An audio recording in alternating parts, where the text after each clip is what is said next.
Hello and welcome everybody to Be the Wellness Podcast. Adam and Vanessa Lambert podcasting. Yes, we are podcasting again. Yeah. Feels that's good. what we do. Yeah. Yeah, I love to podcast. Yeah. It's a good way to, talk. It's a good way to use words. Yeah. Well, one String of the things, words together. String words together. But one of the things that's interesting about it, though, is like it requires all of our attention. You know what I mean? So it's like when we do these podcast days, which sometimes for us, like we're loaded up and we'll do 3 or 4 podcasts in a day, which is remarkable. We've stopped doing We've tried to. Are you calling me a liar? I'm calling you a liar. Okay. So we have done them, and it's okay. Go ahead. Bottom line is, it's an opportunity for us to actually talk without Yes. picking up a device. Oh, like there's totally. so few times that you, like even in the car, like it does, you don't spend that much time talking to each other. Like the only times that we do this are like literally in the podcast and in the sauna. Yes, It's true. It's true because like there's you just can't be distracted by everything else going on around you. So it's like it's a good way to practice conversating. Yeah, agreed. Which is cool. Word. Word. Word seems like the thing to throw at the end of that. Word. W-E-R-D. So we have lots to get you guys caught up on, Yeah. and we thought we would use today as an opportunity to do a little Burning Man wrap up. Mm-hmm. It's not like we have to tell you what the event was or, all of that good stuff. But for us, it's kind of, the point in which we get a little time of reflection. Mm-hmm. We have a lot of inspiration, and we kind of come back rejuvenated and re-inspired and sort of recommitted to some of the things that we have going on. And for us, it's always just a time for us to get a little bit more clarity and go deeper on what it is we're committed to. Right. And, sort of what it is that we want to create with our lives and what we want to create with our business. And so even though, it's not necessarily that this wrap up is about Burning Man, you guys have heard us drone on and on about it for plenty of years now.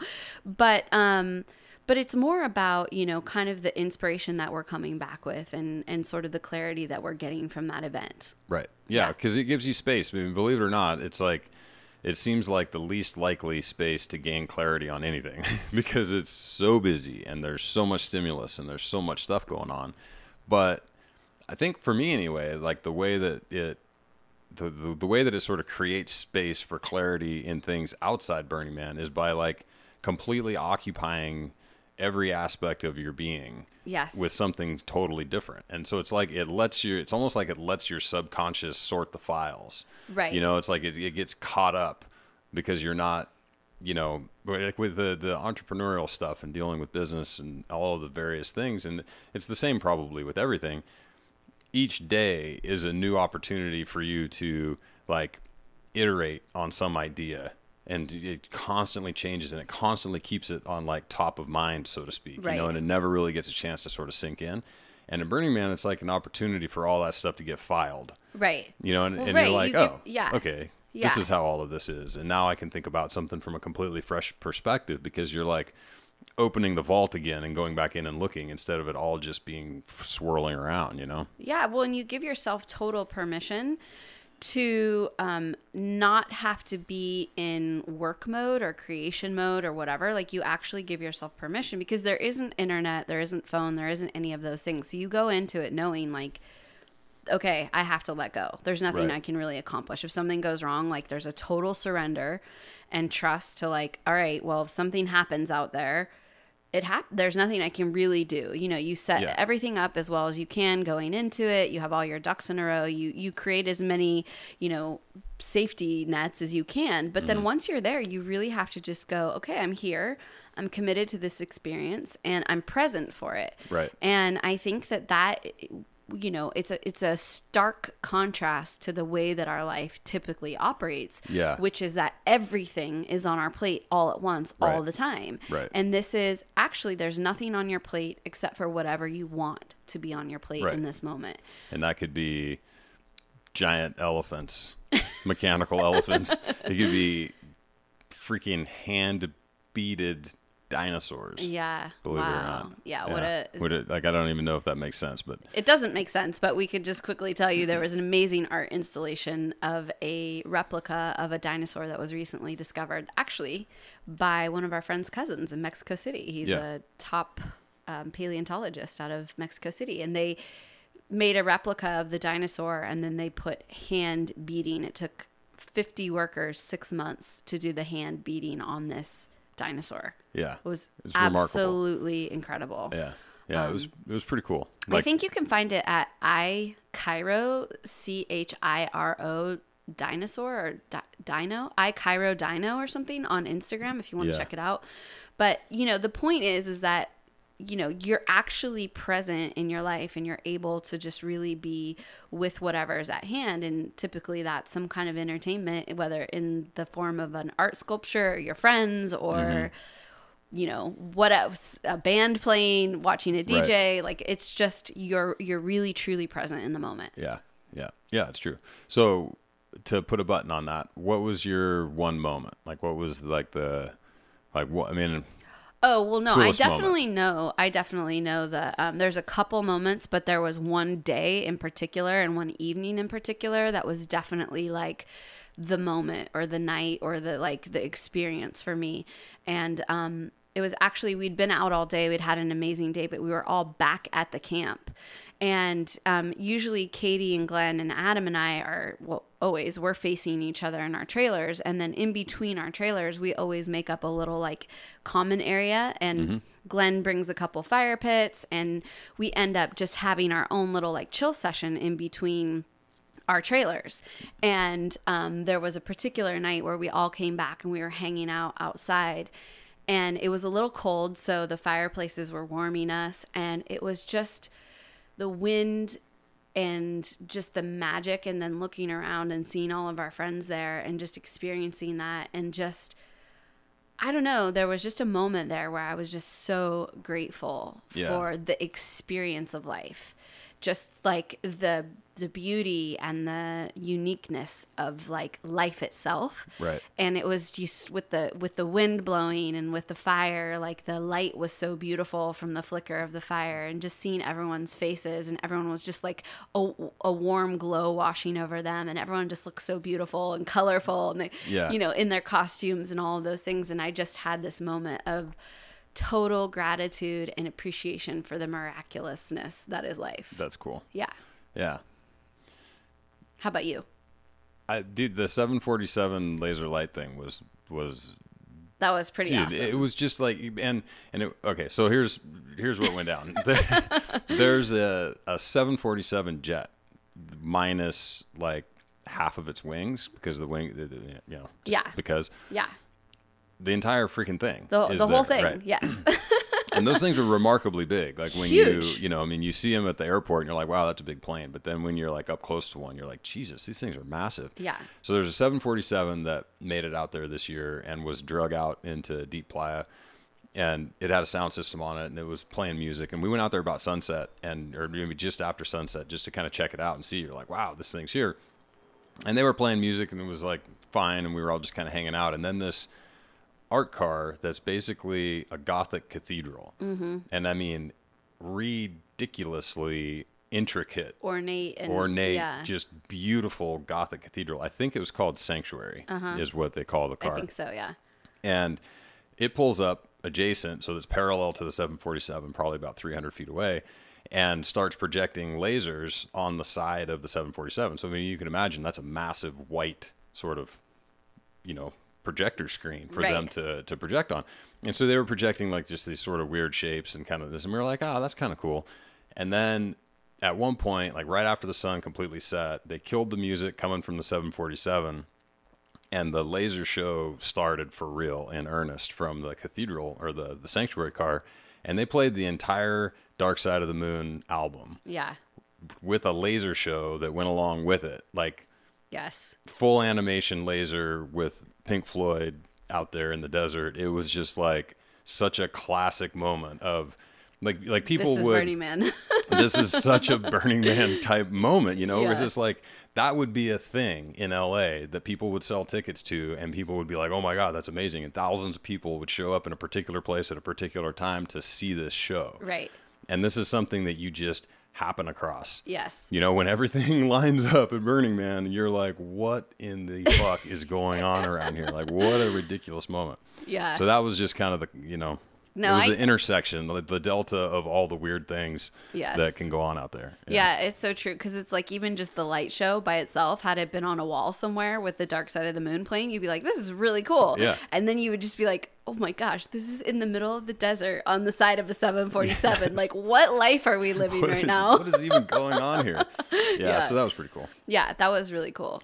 You know, I think this is the thing about Burning Man is that, like, you get reintroduced to the magic of life, you know, and, you know, unfortunately, it takes something to actually create magic in your life because we tend to, you know, get into our routines, and routine is great and we're all for routine and we love our routine when we have it. But, you know, it can start to get mundane. And with that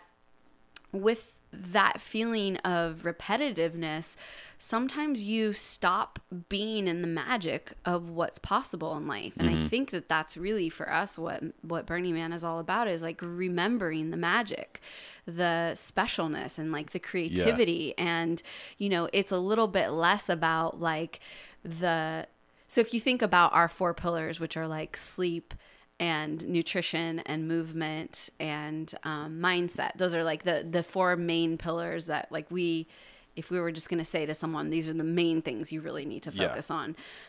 Burning Man actually allows you to set that aside for a minute, Right. and get into what would probably be our other pillars, which are like creativity and love and silliness and all of the things that go along with it. Yeah. Exactly. And so it's kind of about setting those basics aside and saying, okay, well, let's pretend for a second the basics are dealt with. Right. Now what? And that sleep doesn't actually matter. And the sleep doesn't actually matter.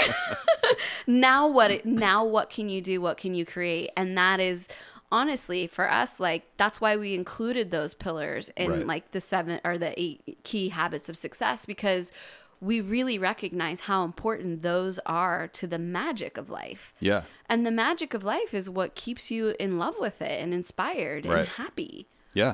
Yeah. And that's, I mean, it's just one of the things, like, everything that's going on out there is because somebody just wanted to do it. Yes. You know, someone was inspired. They're like, oh, this, you know what would be cool? I want to make a art car that looks like a LED pineapple on top of a golf cart, you know? And you're like, that really does look like a pineapple. I mean, at first it kind of looked like a Fabergé egg, but then once they put like the what is it, the stem with the green, and I was like, oh, it's a pineapple. Yeah. No reason whatsoever. No. Like, there's no reason to do that other than somebody was like, this would be cool. I'm going to make a pineapple. I'm going to make a pineapple I can drive around, you know? And and that level of just doing things because you can, and because at the end of the day, for a lot of the people, a lot of the builders, the creators, they're doing it because they think other people are going to enjoy it. Yes. They have this thing in their head. You're like, oh, you know what people would be stoked on? This. Yes. You know, and so, and there's just not that many places in life that gets showcased in that way. Well, and in such a distilled, like a condensed manner, you know what I mean? Because maybe you'll have that sprinkled in experiences, but this is like the whole purpose of this experience is to be creative and to be present and to be kind and to like actually be participatory in that energy. Yeah, radically self-expressed. Yes. You know? Yes. And if your self-expression's a pineapple, then that's your spot. Then pineapple on, man. So Pineapple Express, is that what they meant? Yeah, maybe. Yeah, I wonder if that. Probably not related. You never know. So, you know, ultimately, it's always just fun for us to share with you guys kind of what we come away with and just some of those little magic moments, because for us, it's what inspires the rest of our Be the Wellness creativity and, you know, keeps us kind of tapped back into the magic of what we're creating, because I think it's really easy, especially when you take an idea, a concept, you know, obviously Be the Wellness was this inspired moment, but then when you put it into reality, it can become work and it can become hard and it can become frustrating and all those things that come along with actually trying to manifest or create in reality an idea. And so for us, it's just a time for us to remember, why is it that we're doing what we're doing? Yeah. What are we committed to as people, as individuals, and what are we committed to leaving as our expression from our business, you know, and what is it that we want to leave as our mark on the world and on, you know, the people and the things that we came into contact with. Right. And so Burning Man is just such a great time for us to really reconnect with that. Yeah. Yeah. Yeah. It just gives you an opportunity to peel back the onion, you know, and it's like, what are we really trying to do here? Like, what are the parts of this that are most important? Mm-hmm. So what did you come away with this year in terms of like that? Like what did you feel more impassioned towards, or more, or in contrast, something that you're like, no, I'm less not interested I'm in. less interested in this. Yeah. Well, I don't want to do this. Yeah. Well, you know, it's interesting that you say that, because so many things in my life, like I can look back, decisions that I made about what I'm going to do with my life. And it almost always ends up being work, because like other things, you can just kind of choose what you want to do. But with work, it's one of those that you kind of go back and forth on. And like, I knew growing up that I didn't want to be in the construction business, you know, because that's what I grew up in. And I was like, I don't want to end up doing this. Like this is, you know, it was a great skill set to learn and all of those things, but it was like, I don't want to do that. And it wasn't about what do I want to do, you know, and in retrospect, now looking back, I fell into a career that was mildly interesting. And I was like, oh, that seems like fun, but it wasn't, oh, I want to do this. This is what I want to create with my life around, is this thing. And so it really showcases the difference between, you know, oh, I don't want to do that, so I'll kind of do whatever, versus I really want to do this, you know? And so I think the major shift this year for me, obviously, has been giving up my career in the fire service. And this was really a choice of what I do want to do. It wasn't about not wanting to do this anymore. It was about changing the direction of my life and like powerfully creating what I want to create. So the decision of deciding what I want to create in my life instead of what I don't want to create is probably the biggest shift that has happened, you know, forever, recently, you know, for me, and certainly recently. And so I think ultimately within the business, the things that I've kind of solidified, and some of this became clear prior to Burning Man, and some of it, you know, kind of there, is that the areas, the things that I'm good at, like the things that I thrive at and that I'm interested in kind of continuing to do, they're a little more detailed. You know what I mean? And so while so much of what I know and can coach and can speak about and can help people with has been infused into Be the Wellness and Unveil Your Wellness and all the various coaching platforms and all the things, some level of that has been necessarily diluted because we're speaking to such a broad audience, right? And, you know, I'm sure there's some really intelligent quotes out there about this that I'm going to sort of paraphrase, and that's like, if you're trying to serve everyone, you're not serving anyone, right? You know, and obviously there's, you know, we've been successful thus far doing what we're doing, but for me to kind of double down, so to speak, in this business means being able to create an environment where I can really fully dive in with individuals and really provide what it is that they need to fundamentally master their physiology, you know. And I mean, we that term gets thrown around a lot, mostly by us. Like it's a thing that we've been saying, but I don't really know how else to say it. You know, it's like Mark Sisson says, you know, figuring out your own complex equation, right? And at the end of the day, that's really what it is. You know, Mary Shanuda calls it Paleo. You know, it's not paleo, it's Paleo. Like, what do you need for this? And I'm just more committed than I've ever been to helping people sort out what that is, because we've just seen it so many times over and over and over in the paleo world and in the health and fitness industry in general, that there's recommendations that are made that are global. And you have somebody who's successful, and they're successful enough in that they generate some sort of following, and then that following buys into what it is that they're doing. Right. And some percentage of those people are successful in that way, and a lot of them aren't. Right. And there's nothing particularly wrong with that, except that what I tend to see is that there's, for every time a person goes through that cycle, they find a guru, for lack of a better term, and they follow them and fail. Every time that they do that, it takes a little bit of motivation away from them in figuring out their own complex equation. And what is this thing? And I think a large part of the reason that is part of the industry is that it's very difficult to work with individuals one-on-one or in small group environments in a way that complex equation can be sorted out, and there's, for a variety of reasons, there's not many people that are doing that, right. And the ones that are may not be accessible to everyone. And there's a reason for that. And I think, the part of what I'm realizing with all of this is that, if you're helping everyone, you're not helping anyone idea, at the end of the day, you can't, like if you're going to dive in the way that you need to dive in with people, it's going to be very difficult to do in this sort of broad scope. Right. So to answer your question, what I've kind of come out of all of this with is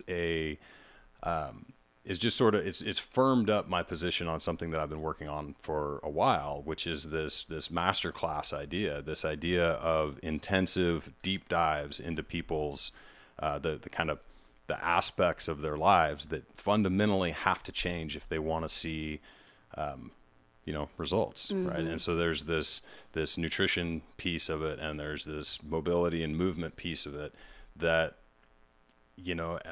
there's common denominators, that everybody can nail. But once you get beyond those common denominators, you need somebody that can help you guide you through that and really nail this stuff. And so it really, I think just having the time and the space and sort of the openness at Burning Man to figure out what some of that looks like has really just cemented that as like the contribution that I can make to this, and to do it in the way that I feel good about and am passionate about and am like ultimately inspired to do, is a much more intensive, small, intimate, deep dive, sort your shit out thing. And so that's what I'm doing. That's awesome.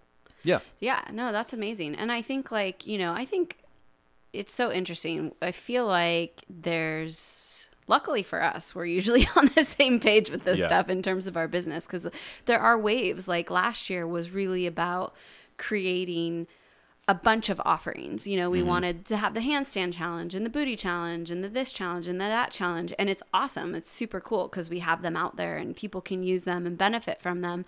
But I think that you're right. Like we did realize, okay, cool. Well, we can just keep creating all these programs, but it is so gratifying to like go through a process with people very intimately and very deeply. And I think that's what Authentic Self has been for me in a way, is that, that deeper committed dive into things. Right. And I feel the same way. It's like even with Authentic Self, which is a shade closer to that deeper dive,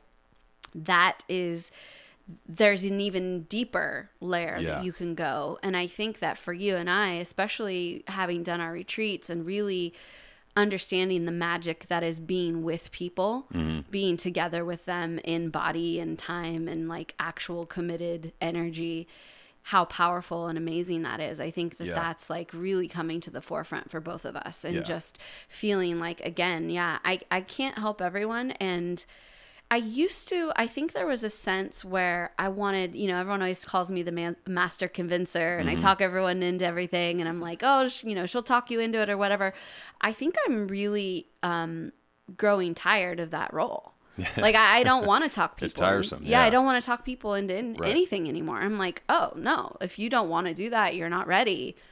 Then don't do it. Yeah, but or if it's not, if we're just not vibing, then it's not for, we're not your solution, I'm not your solution, whatever. That's great too. But like, I think there's definitely a new awakening for me where I'm like, no, I don't actually want to talk anyone to anything. I want to help those who are ready, willing, and able to step into that next piece of themselves. And then we can powerfully commit to each other to moving forward in that way. And so, there's definitely, obviously we've been considering the master class for some time now and have been putting together some outlines and such for that, for both of us, for me more in the sort of personal development space and you in the more physiology space. But I think for both of us coming out of Burning Man, it was just like, no, who out there wants to actually really take this thing to the next level? Right. Because I think that's what we're seeing, is that we're super interested in taking people to like a way more optimized place than we've been able to from an online perspective. Yeah. And I think that's what's really exciting for us is like, okay, how can we be with people in a more deep way to really accelerate their experience in life? Yeah. And I think accelerate really is the critical term because, and I mean, this is, I mean, Unveil Your Wellness has just proven over and over to be super effective. It's just, it's habit building. You know what I mean? So it's step-by-step incremental change over time. And that works great for some people. And it's an accessible program for that. But acceleration is really I think that's the key term, you know, and that's what I really want to do. So, I mean, imagine if you just didn't have to think about this stuff anymore. Right. You know, it's like how many people out there have been thinking about their diet and exercise? Oh, totally. Like how many for their years entire lives have you been researching and fiddling and reading and trying to understand and doing all this? What if that RAM was just available to you? What if you did not have to think about that stuff anymore and you could move on to obsessing about something else, you know? or creating something else. Yeah, totally. You know, do something else with your time and energy and money.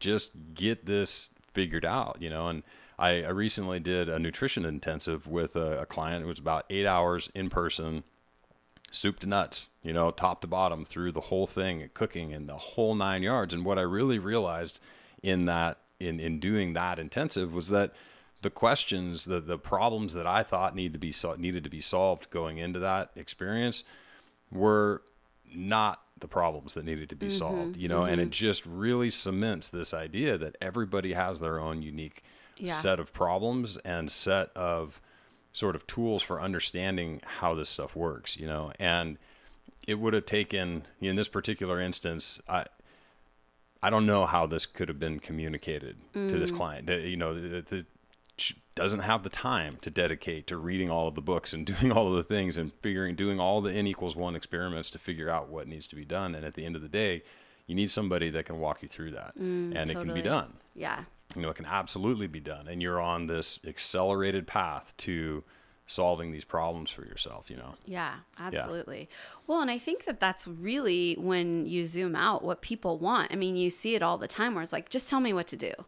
Just tell me what to do. And you're like, okay, well, the problem with that mentality is that you're just going to find someone who will just tell you what to do. But if you don't understand why it is that you're doing that, and, you know, have a sense of ownership over the information, then you're just going from person to person that's going to tell you what to do. You always need somebody to tell you what to do. Yes. Yeah. And so, like, I think that's for Adam and I, it's like, we actually want to equip people to understand themselves, understand, you know, their physiology or their mental scape or whatever it is, to, like, have the compass within themselves to then navigate so that, like you said, now you can actually use your energy for those other pillars we were talking about, the creativity, the love, the adventure, the creation of your life in a new and interesting way. And one of the common denominators that we really see with folks in our wellness world is that as soon as you have some kind of epiphany or some kind of shift in your physical or emotional space, you start thinking about what it is like. Oh, I think I might want to change careers. I think I might want to move. I think I might. All of a sudden, there's this thing that awakens in you again about what it is that you want to create with your life. And so the problem is so many people, like you said, get stuck in just trying to deal with the 4, you know, sleep, food, exercise, mindset. They get stuck in that for so long that they never get the opportunity and the energy to get into those other creative aspects of their life. And so I think that's what you and I are really realizing is like, no, we want to take people all the way. Like, we want to take them to the place where now their life is their oyster and they can start creating it in the way that they want. And most people don't even know how to do that. They don't know how to create their lives.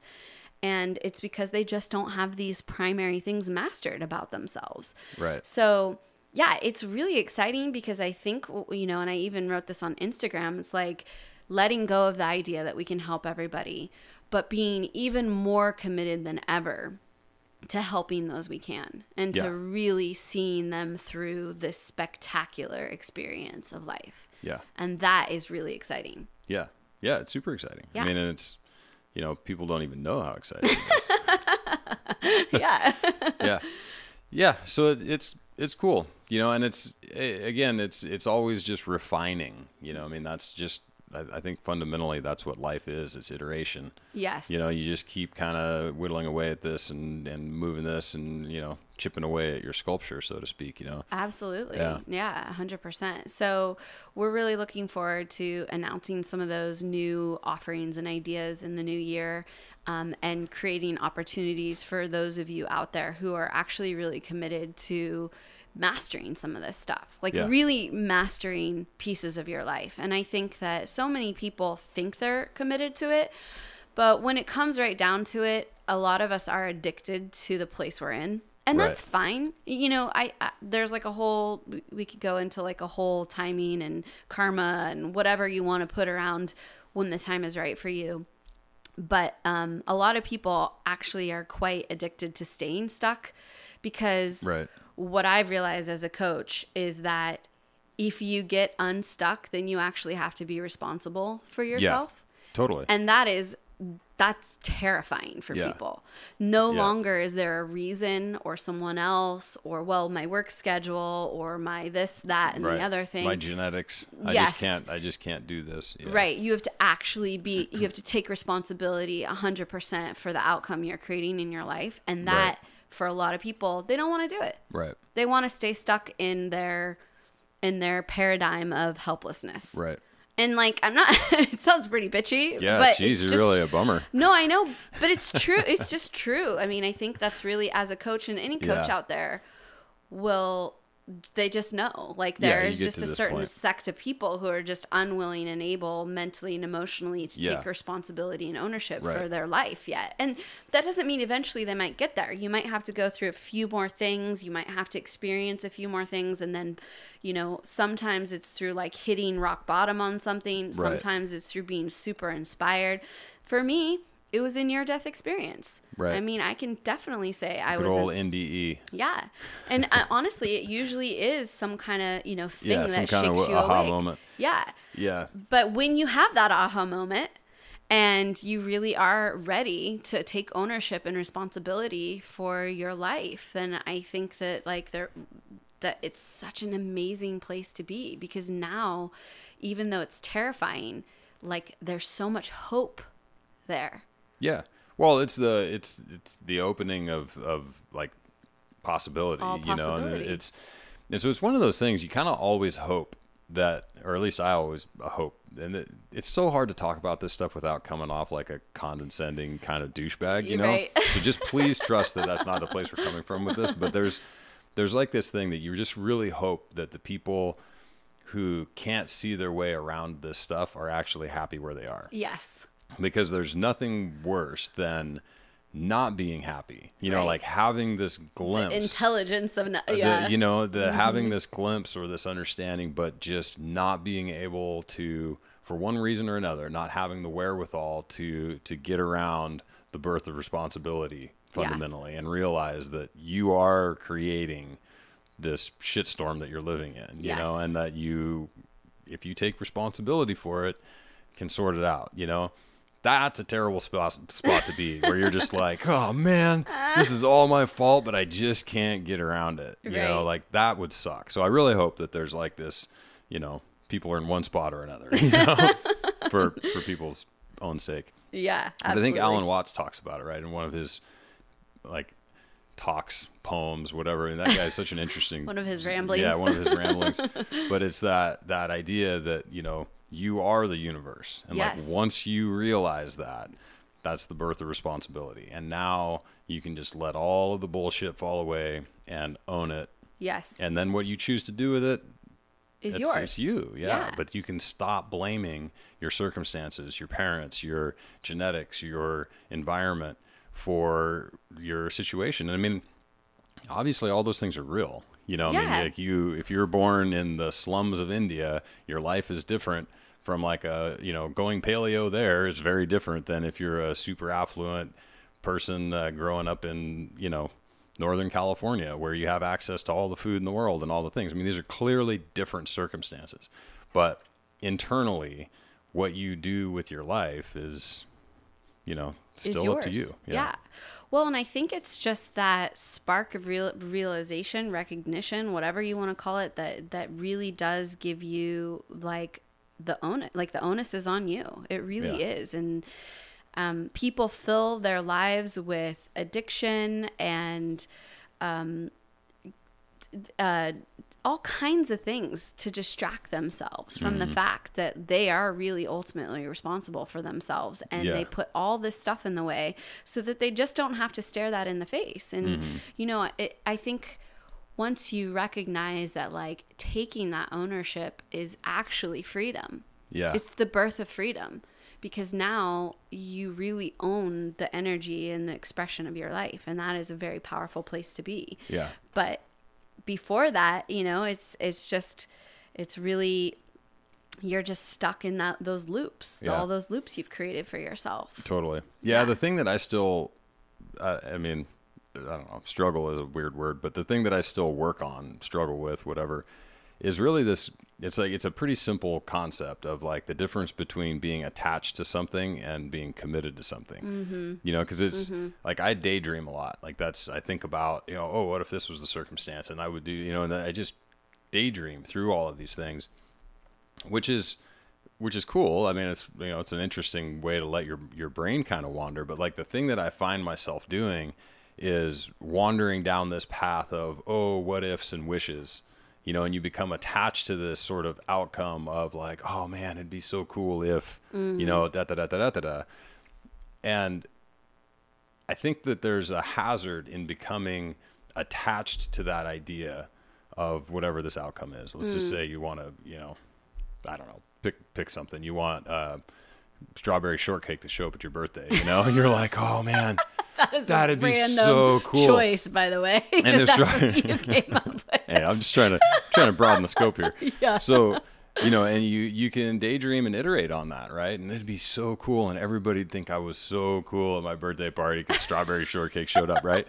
And you could do all of that stuff and fundamentally become attached to the idea of that happening, right, without ever taking any action towards making it happen, right? And that's that is the difference between attachment and commitment. Is like, if you have this idea, oh man, dude, having strawberry shortcake at my birthday would be amazing, I'm committed to doing that, right? Then it's a completely different thought process and like angle of attack, so to speak, right. And now you're like, okay, well, what are the next steps to actually getting strawberry shortake to show up my birthday, right? Instead who is of strawberry shortcake's agent, and how do I get a hold of them? her, like, because it was a she, right? Strawberry, yeah. So how do you get her to show up? Like, what is actually the process, And so that's something that I still like have to rein myself in on, and not to say that daydreaming is not a bad idea, but there's definitely, like, I've been able to feel it internally where there's like this threshold of like, dude, it's almost like being on Instagram. It's like you waste your entire freaking day daydreaming, looking at what other people are doing, and oh, that would be awesome, and oh, if only, right? And you're not committing to any of this fucking stuff, and you're not actually getting anything done because you're just pissing away your time in I wish land. And that's kind of an extreme example, but it's like, I think that happens a lot. Oh, all the time. It happens with I just simple shit like wanting to change your diet. I ought to eat less sweets. Man, it'd be cool if I could resist the sweets. Man, just if only people didn't bring in donuts to work. If only, you know what I mean? Right. All of these things, when really it's committing to doing that. Right. I'm not going to eat any more sweets. And then what?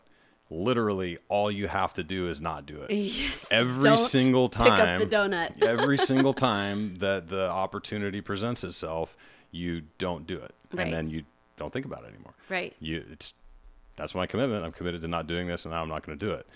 And obviously there's a lot of factors that go into that. There's a lot of internal drives and motivations that are going to, but this time you deserve it. You walked up the stairs today. You parked. You did everything Mark Sisson said. Mm-hmm. You know what I mean? You parked on the other side of the parking lot. Negotiations begin. You didn't get a shopping cart. You carried it. So now you can just buy that box of donuts, right? Mm-hmm. I mean, there's all this shit that's going to circulate in your head, but all there is the next thing to do and your word in the matter, Yeah. you know, and that's just the spot. Yeah, So I don't know. absolutely. This is becoming a ramblecast. It is a ramblecast, but actually we knew it would be, because that was the whole purpose of it, was just to really ramble about, you know, where we're at. This is kind of like our new year at the end of Burning Man. We always say, actually, on Burn Night, Happy New Year to each other, because it really is for us kind of like that mark of the close of one cycle and the beginning of a new cycle. And especially because Burning Man comes right before the beginning of the new year, when we're basically incubating and creating all our new ideas for the next year. It actually naturally sort of works for us in terms of like our business and our social life and all that good stuff. So it's like, it actually really does become the time where we're incubating all these ideas, and then pretty soon we're going to start moving into creation. And we've already started moving into creation, but it's just, it's a ramblecast. Yeah. So, interesting side note. Yes. This Ramblecast is brought to you by B Brand Coffee Company. Yes, it is. Which Super is cool. exciting. We have officially launched our coffee, which was inspired by a client out there. Rob, if you're listening, thank you. Yeah, we'll send you some coffee. We will send you some coffee. But, you know, Adam and I obviously over the years have had a love affair with coffee and all that it stands for and all that it creates in our lives. And we had a client actually at B-Fest say, you know, you guys should start your own coffee company. And, you know, we'd actually thought of it before, but I have about 4,000 ideas a day, so I never know which one to act on. Yeah. And so it was kind of just another set of eyes, ears, and encouragement towards, you know, creating that. And so, we started looking into what that means and started incubating on what a coffee company would stand for and what that would be about for us. Right. And came up with some pretty cool like vibes around it, and and really ended up really resonating with the idea. Yeah. So one of the things, and I mean, I don't know, do we talk about coffee all that much? I don't know. So I think, like, at the end of the day, for us, a coffee maker. So this is going way back. So like when we first got married. So actually, no, this is like even farther back than that. Like, so in the firehouse, everybody drinks coffee. Right. I never drank coffee. Right. Like, I was just not a coffee drinker until I met Vanessa. And it was one of those things that just wasn't part of my routine. Ritual, like I didn't have that going on. And then when we first started dating, we were going to the coast all the time, dating or whatever we were doing. We'd go to the North Coast to surf, and it's freezing and it's foggy, and it's just one of those things. And so it became very quickly that this was part of what we did. We got a cup of coffee, and we drove up and down the coast looking for surf that didn't exist a lot of times. And we'd talk and carry on. And like that became part of our relationship, you know? And so then all of a sudden coffee just kind of, I mean, obviously caffeine's addictive and there's that aspect of it, but it became part of my routine and my ritual that like reminded me of what our life is. Right. And so there's things that we know about the senses, right? I mean, you're obviously what you see, what you smell, what you hear, what you feel, all of those things can tap into some, you know, deep piece of your brain, and for good reason, right? When you touch things that are hot, you want to remember that things that are hot can burn, right? So there's all sorts of things that go into that. There's also pieces that tie deep, and like with music specifically, that ties deep into the lizard brain on like how your cadence and your mechanics work. And there's a fascinating book called Your Brain on Music, if anybody wants to dive into that. But one of the very powerful recall agents, for lack of a better term, that can bring you back to a time and a place and a feeling like nothing else is a sense of smell. And I mean, everybody out there has probably experienced this to some degree. There's something that you know by smell, whether it's your grandma's perfume or, you know, like in Vanessa's case, Nani's perfume is like world famous. It is stomped into your brain. It's so strong and pungent and flowery. And it's like, what even is that? How do you come up with that many smells in one, you know? But everybody's got something like that. You know, it's something that just brings you back to a time and a place and a feeling. And we've certainly experienced that. I mean, we travel all over the world with our, you know, for our personal travel and with the business. And we visit a lot of these coffee producing regions. I mean, Costa Rica, Peru, Colombia, you know, now Kenya. And where else? It's most of it. Yeah, that's most of it. It covers most of them. You got the top Brazil, performers right? at Brazil, all of these things.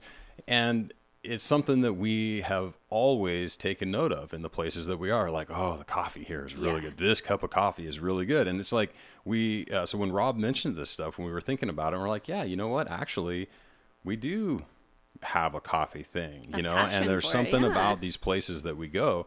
And it's like the one appliance that we have aside from the Instant Pot. The Instant Pot may be slowly creeping up on importance, but our coffee maker is like, it's the Mecca. It's the Mecca. It's the thing, you know, we bring it with us when we go places, you know, and it's been that way since 2003. Like it's just part of our deal.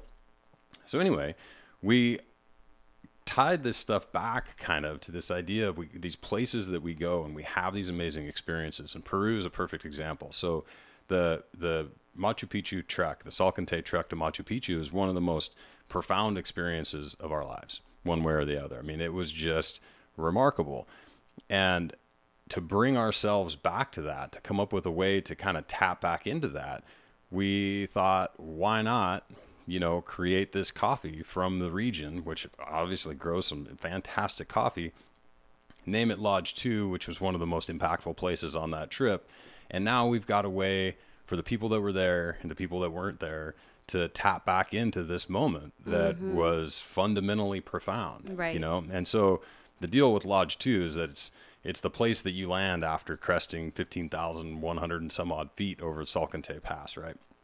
And come down into this beautiful place, like one of the most stunning places that you've ever been, and you're just so relieved to be there because you can breathe, you know, everything's you're back. You can breathe. Yeah, you're back down to like below 14,000 feet, and everything's just kind of becoming normal. And then when you leave there, you start down into the coffee growing region of Peru. You get down into the altitudes where they actually produce coffee, and we walked through these coffee plantations. Plantations is like in air quotes because fundamentally it's just jungle. You know, you're like, oh, this is what shade-grown coffee looks like. It's, you know, these are coffee bushes that are growing underneath the canopy of this ridiculous jungle that we're in, and farmed by the local people that are there. By her. I mean, by her, that lady, that lady did it, you know? And so we had a chance to go into one of these little fincas, and they're literally, this is just how coffee is made. I mean, it's grown in these jungles. It's hand-picked. It's hulled in a water process, which is like every one of these little places has got this, you know, cement water trough with a hand wheel thing that knocks the hulls off of the beans. They water process this stuff, and it comes out and lays out and dries in the sun. Some of it's dried in direct sun, some of it's partial sun, and they all taste different based on the variety that's being grown, how long it was processed, was it fermented before it was dried. You know, there's all of these just interesting little techniques and technologies fundamentally that these people utilize to produce this specific kind of coffee, you know. So the aspect, the altitude, the soil, the variety, the processing, how long all of these things took place dramatically affect how this coffee tastes, you know. And so we go into this place, and this lady who runs the joint, so to speak, scoops up these beans that were literally drying on a burlap sack out in the sun and puts them in a little clay pot and roasts them over a fire, you know, and a very light roast, interestingly, and hand grinds this stuff, and, you know, and makes this coffee that's like, and the coffee in Peru, the way that they make it is interesting. Like, and not everywhere obviously makes it this way, but out there they use this thing called a drippolator, and it's like, it's a super old school, like there's actually like a vintage market for drippolators from the 50s. You can get tin ones, which is a bad idea, but they make them now, and you can get the drippolator, and it's like, it looks like a teapot that sits, or with another little thing that sits on top of it, and it's like an upside down percolator. Yeah, right? It kind of looks like an Italian coffee maker. Yeah, similar, but different. Less angular and bigger. Yeah. Right. So anyway, they use the drippolator, and it makes this like super strong sludgy kind of coffee, almost like an espresso shot. Yeah. But it's like sludgy. but sludgier. Yeah. And then you mix it with hot water, so it fundamentally makes an Americano. You know, but without having all of the technology to pressure brew, which is essentially what you're doing with an espresso, they get the same general feel for it, you know. Yeah. Anyway, it's amazing coffee. It's amazing. Yeah. It's absolutely amazing. And so what we were able to do was find a co-op of local growers that are producing the coffee in the same way, and we got it. Yeah. And so we're doing it. And so we're launching it. Yeah. And it's all the things, you know, it's organically grown, ethically traded, yeah, all the things. It's all the things. Yeah. And most importantly, it's like, you know where it came from. Yes. You know, it's pretty cool. It's really cool. And the other thing that's super cool about this particular, the Lodge 2 Peruvian half calf, it's half calf because what we found is that, we like to drink coffee, and fully caffeinated coffee, especially these really good coffees from down there, they pack a punch. Right. And so what we were able to do is get a 50-50 blend. So it's 50% full caffeine and 50% Swiss water processed decaf blended up for you. So you just, get half the caffeine. Get a little less caffeine. Yeah. Right. So you can drink more coffee. Yeah, exactly. and not get as jacked up. Not get all jacked up and have it affect your sleep, because so one of the things about Vanessa and I, she's a fast metabolizer of caffeine and I'm a slow one. So she can drink coffee before bed and it's not that big a deal. For me, I have to be done by 10 a.m. or so if I'm drinking full caffeine coffee. And yet I don't really like just straight up decaf because I feel like there's something missing, So what we've been doing is buying a bag of full calf coffee and a bag of decaf coffee and mixing them together in a mason jar and then, doing it like that. Yeah. And so we solve the problem. For folks out there who are fast metabolizers and are like, oh, well, I don't really need that. I'll tell you what, though. It's not just about whether or not you metabolize it more quickly. At the end of the day, it does affect your adrenal system. And what I have trained myself to do is just need less of a stimulus. And I think it's very, very healthy and beneficial. You don't need to turn up your adrenals full blast first thing in the morning. So, it's like this half calf thing gives us just enough of a little pep to get going, but it's not so much that you're it's not a cup of fear. Exactly. Yeah. Exactly. Because that's what goes on. Your body's like, whoa, what the hell? What are we worried about? Let's find something to worry about. Exactly. We're like, and then let me count the ways, is kind of how that goes for me anyway. So yeah. However, we do have a full caffeinated version, and this is inspired out of the Colombian coffees that we drank while we were in Colombia. And, obviously we all know Juan Valdez, the whole Colombian coffee thing is a thing. It's real. And it really is a thing. And, this coffee does pack a little bit more of a punch. So if you are looking for a full caffeinated blend, you can do this. Or if you still want to do a half calf, you can always do this and either mix it with your own half calf, or you can mix it with the Peru blend, and then you'll have kind of a three-quarter calf. Yeah, so you have some options, because we wanted to really give people options on what they want. You want half, you want three-quarters, you want full blast, whatever. But the Colombian coffee is just amazing. We were in Bogota last year and went to a little coffee shop called Abasto and got to taste some of the regional coffees there. And it's incredible. The coffee is amazing. The flavor is amazing. It's really good coffee. I mean, to this day, I think that's the best cup of coffee that I've ever had. Yeah. You're like, wow, this is... Yeah, and you can't buy that coffee online or anything. We literally had to search for the beans ourselves. Yeah, figure the whole thing out. to try to bring this flavor back. So, obviously we're super excited about launching our first quote unquote product, physical product. And it's just something that really works in the ritual of our lives. And we know so many of you out there enjoy it. And we hope you guys will give it a shot and see what you think. And hopefully you love it. Yeah. Buy some and check it out. And the thing that, products are tricky because there's so many things that can fundamentally derail the ethos of your business around this stuff. Right. Yeah. And we were really excited to be able to provide this product and be completely stoked on the sourcing, how the whole process comes together from start to finish is all right, we can get behind this. We're in alignment with this. The Colombian coffee is literally raised by a guy named Jose and his family. Yes. And it's cool. It's it doesn't get really any more direct to supporting these people and what they're doing than to be able to access coffee this way. I mean, unless of course you're at the lady's house in Peru, right? But that's a different. Which by all means, pop in. yeah. Please go do it. It's a little inconvenient for every morning. Yeah. Yeah, so we are really excited, and yeah, I think you're right. It is hard to sort of choose what product you can really stand behind, and it is something that, you know, it takes a lot of consideration of what you want to actually sink your brand into and support and be in alignment with, and we are in alignment with this. We can get behind coffee. We can get behind coffee, Yeah, so there's a link down below. You can scroll down there, click the coffee link, and that'll take you to the two places, or the place on our site where you can get the 2 coffees that we're slanging. Right. And check it out. Let's check it out. So, you know, we hope you guys enjoyed this podcast, and that, you know, it's always just fun for us to reconnect with you and kind of ground back in and just, you know, let you know where we're at, what we're committed to, what we're going to be moving forward on, and just, you know, stay in touch with you guys, because obviously we've had a lot of guests on lately, which has been awesome, but it's always great just to have a moment to really talk with you. Yeah. And check back in. Yeah, just check back in. One other thing on the coffee I just want to mention. Yes. So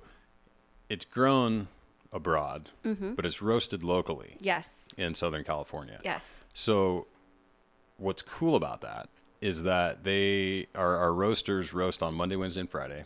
And so they roast and ship on the same day. So if you get your order in before 10 a.m. on Monday, they will roast and ship your beans the same day. Yes. So, and then depending on where you live, it usually takes a day, maybe 2 for it to get there. And turns out that coffee's the best 2 to 3 days, 3 to 5 days, depending on the darkness of the roast afterwards. So it's like it shows up at your door at the perfect time for you to actually do the damn thing. Well, and you kind of don't think about that, right? You're just like, oh, coffee, whatever, it's roasted and the shelf life is probably fine. And so you buy a 5-pound bag or a 10-pound bag. But really our goal was to, like, you know, pretty frequently get fresh coffee into your hands so that you're experiencing the highest quality, the best experience of it. You're able to get that experience over and over again. Not some watered down version, you know? Something that's been sitting in your freezer for a month, and then you pull it out, and you're like, yeah, it's just coffee. It's just coffee, yeah. Come on, people. Exactly. So, anyhow, yes, freshly roasted, direct to your door, all those great things. Yep. Yeah. It's pretty cool. It's pretty freaking cool. We hope you like it. Yeah. After all of this talk, really all of this talk, if you don't like it, let's call me. We'll figure out. You might be brewing it wrong. It's definitely your fault. Or maybe you just don't know what good coffee is. I don't know. I kid. All right, guys. Well, thanks so much for joining us. We hope you have an awesome fall. We are headed into it. It's we are getting ready to leave for Africa. So if you're not following us on Instagram, make sure you get over there and follow us. Do it. It's time. I mean, we are going to be posting some cool shit. 100% going to be posting alligators eating zebras. If I don't get an alligator eating a zebra shot, I'm going to be disappointed. Well, we'll see. We'll see what we can do. All right. All right, guys. We love you. We'll see you soon. Bye. Bye.